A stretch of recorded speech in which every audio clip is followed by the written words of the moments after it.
विद्या school. रौनक पढ़ने लिखने में बहुत ही होशियार बच्चा था, जिसके कारण उसके माता पिता और गांव के सभी लोग उसे बहुत पसंद करते थे। मगर पैसों की तंगी के चलते रौनक के पापा अमन को उसका एडमिशन दूसरे स्कूल में कराना पड़ता है, जहां पर धीरे धीरे रौनक का मन पढ़ाई से हटने लगता है, जिस वजह से उसके घर वाले परेशान रहते थे। न जाने इस लड़के को क्या हो गया है, इसी तरह से चलता रहा तो ये फेल ही हो जाएगा। इसका कुछ तो करना पड़ेगा। रौनक के ना पढ़ने के पीछे सबसे बड़ा कारण था उसके नए स्कूल के दोस्त, जो ना तो खुद पढ़ते थे और ना ही रौनक को पढ़ने देते थे। ये रौनक, चल खेलने चलते। नहीं भाई, कल एग्जाम है, मुझे पढ़ना है। अपने दोस्तों को पढ़ने का बोलकर रौनक अपने घर की ओर चल पड़ता है और पढ़ने बैठ जाता है। मगर उसको पढ़ाई का कुछ समझ नहीं आता और वो सो जाता है। कुछ दिन बाद रौनक और सभी बच्चों का रिजल्ट आता है और सब दोस्त फेल हो जाते हैं और फिर वो लोग बाहर प्लेग्राउंड में इकट्ठा होते हैं। रौनक यार, मेरे पापा ने मुझे फेल होने की वजह से बहुत डांटा है। मैं भी तो फेल हो गया हूँ, पर डांट खाने से पहले ही मैं घर से भाग आया हूँ। चल अब ये सब बातें छोड़ और खेलने के लिए चलते हैं। ये बच्चे बस खेलते रहेंगे, इनको अपने भविष्य की कुछ फिक्र भी है। बच्चों को देख के अमन अपने घर की ओर चल पड़ता है। तभी रास्ते में उन्हें एक दीवार पर नए स्कूल का विज्ञापन लगा दिखता है, जिसकी फीस भी कम थी। अमन उस विज्ञापन को देखकर कहता है, लगता है कि मुझे रौनक को यहाँ भेजना चाहिए। यहाँ शायद वो अच्छे से पढ़ाई भी कर पाएगा और उसके पुराने दोस्तों से भी छुटकारा मिल पाएगा। अगले दिन अमन अपने बेटे रौनक का दाखिला करवाने के लिए नए स्कूल जाता है। स्कूल में चारों ओर बहुत खामोशी थी, जिसे देखकर अमन कुछ अचरज में पड़ जाता है। तभी एक औरत अमन के पास आती है। बहन जी, जितना मुझे याद है, यहाँ तो एक पुरानी सी टूटी फूटी खंडर बिल्डिंग थी, तो फिर आपका स्कूल कब बना? जी, आप सही कह रहे हैं। यहाँ एक टूटी बिल्डिंग थी, जिसे हमने स्कूल में बदल दिया है। क्या आप यहाँ अपने बच्चे का एडमिशन कराने आए हैं? जी हाँ, मुझे अपने बेटे का दाखिला करवाना था, ताकि वो पढ़ लिख कर अपने भविष्य में कुछ बन जाए। आप बिल्कुल भी चिंता मत कीजिए, आप बस अपने बच्चे को यहाँ पढ़ने के लिए भेज दीजिए। फिर देखिए, आपका बच्चा पढ़ लिख कर भविष्य में एक कामयाब इंसान जरूर बन जाएगा। अमन उस औरत की बातों पर विश्वास करके रौनक का दाखिला उस स्कूल में करवा देता है और घर आकर रौनक को इस बारे में बताता है। बेटा रौनक, मैंने तुम्हारा स्कूल बदल दिया है। कल से तुम्हें अपने नए स्कूल जाना है। अच्छे से वहाँ पढ़ना और फिर से फेल मत होना। चलो अच्छा है, अब मैं और भी नए दोस्त बनाऊंगा और उनके साथ खेलूंगा। थैंक यू पापा, आप फिक्र ना करें, मैं अब अच्छे से पढ़ाई करूंगा।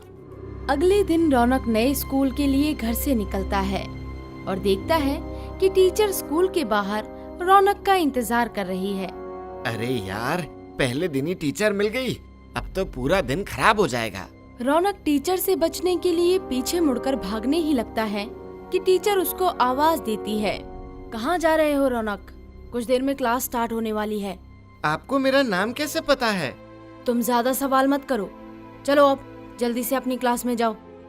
रौनक क्लासरूम में जाकर बैठ जाता है और वो देखता है कि टीचर के हाथ में एक सुंदर डिजाइन का स्केल है। टीचर पढ़ाते हुए उससे कुछ सवाल करती है, जिसका रौनक को जवाब नहीं पता होता। तभी टीचर उसी डिजाइन वाले स्केल से उसके हाथ पर मारती है। रौनक पर जादू सा हो जाता है। टीचर जैसा बोलती, रौनक वैसा ही करता और अब उसको सारे सवालों के जवाब याद थे।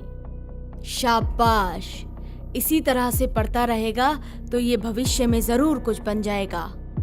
स्कूल से छुट्टी होने के बाद रौनक अपने घर पहुंच जाता है। उस पर अब भी उस स्केल का जादू था, जिसके कारण वो घर आकर भी चुपचाप पढ़ाई करने लगता है। अमन अपने बेटे को देखकर बहुत खुश होता है। लगता है कि नए स्कूल जाकर रौनक सुधर गया है। अगर ये इसी तरह से मेहनत करे तो इस बार अच्छे नंबरों से पास हो जाएगा। इस तरह से कई दिन निकल जाते हैं और रौनक अब पहले की तरह खेलता नहीं था। जिसको देखकर अब अमन को चिंता होने लगी थी। वो रौनक से इस बारे में बात करता है, पर रौनक अपने पिता से कुछ भी नहीं कहता। लगता है कि टीचर आजकल बहुत होमवर्क दे रही है, जिससे रौनक को खेलने का बिल्कुल भी समय नहीं मिल पाता। इसलिए अब मुझे रौनक के टीचर से इस बारे में बात करनी चाहिए। अगले दिन अमन स्कूल जाकर देखता है कि स्कूल में वैसी ही शांति है जैसी एडमिशन के टाइम थी। वहाँ उसको कोई दिखाई नहीं देता जिससे वो रौनक की क्लास के बारे में पूछ सके। तभी उसे एक कमरे के बाहर कुछ रोशनी दिखाई देती है। शायद वहाँ कोई है। चलो उसी से रौनक की क्लास के बारे में पूछता हूँ। अमन उसी क्लासरूम की ओर चल पड़ता है। उस कमरे में जाते ही अमन के होश उड़ जाते हैं। वो देखता है कि एक चुड़ैल हाथ में स्केल लिए रौनक को पढ़ा रही है। तभी चुड़ैल अमन को देखकर कहती है, अरे ये कौन है जो मुझे परेशान करने के लिए आ गया है? अमन अपने बेटे रौनक को वहाँ से भागने के लिए बोलता है, मगर रौनक उसकी बात नहीं मानता। अब अमन सारी बातें समझ जाता है कि उस चुड़ैल ने ही रौनक को अपने वश में किया हुआ है। तभी चुड़ैल अमन के पास जाती है और उसका गला पकड़कर उसे दूर फेंक देती है। अमन दूर जमीन पर जाकर गिरता है, पर अपने बेटे को बचाने के लिए वो उस चुड़ैल से बात करता है। तुमने मेरे बेटे के साथ क्या किया है, जिस वजह से वो अजीब व्यवहार कर रहा है? मैंने उसको अपने वश में कर लिया है ताकि वो सिर्फ पढ़ाई पर ध्यान लगाए। लेकिन बच्चों के लिए पढ़ाई के साथ खेल कूद भी जरूरी है, तभी उनका अच्छे से विकास हो पाएगा। तुम चाहे कुछ भी मांग लो, लेकिन प्लीज रौनक को छोड़ दो। मैं तेरे बेटे को अच्छे से पढ़ा के रहूंगी। इसी बीच अमन देखता है कि चुड़ैल बार बार उस डिजाइनर स्केल को अपने हाथ में उठाती है और रौनक को पढ़ाती है और फिर बड़े ही संभाल कर मेज पर रख देती है। वो समझ जाता है कि चुड़ैल के लिए ये बहुत ही खास होगा। ठीक है, अब मेरी समझ में आपकी बात आ गई है। चलो अच्छा है, अब तुम यहाँ से जाओ, हम लोगों को डिस्टर्ब ना करो। आपका बहुत बहुत धन्यवाद। ऐसा कहते हुए वो चुड़ैल के टेबल के पास पहुँच जाता है और वहाँ रखा हुआ वो स्केल तोड़ देता है। अरे ये तूने क्या किया? लगता है कि तुझे अपने बच्चे का भविष्य बेहतर नहीं बनाना। चुड़ैल दर्द से चिल्लाने लगती है और नीचे गिरकर गायब हो जाती है। रौनक चुड़ैल के वश से बाहर आ जाता है और अपने पिता को देखकर बहुत खुश होता है। पापा, अच्छा हुआ आप आ गए। ये एक चुड़ैल का स्कूल है। बेटा, मुझे माफ करना, क्योंकि मैंने ही तुम्हारे स्कूल में दाखिला करवाया था। आप माफी मत मांगिए। अब से मैं बहुत अच्छे से पढ़ाई करूंगा और आपका नाम रोशन करूंगा। इसके बाद दोनों वहाँ से अपने घर आ जाते हैं और रौनक पढ़ने लिखने में बहुत मेहनत करता है और क्लास में फर्स्ट आकर अपने पिता का नाम रोशन कर देता है।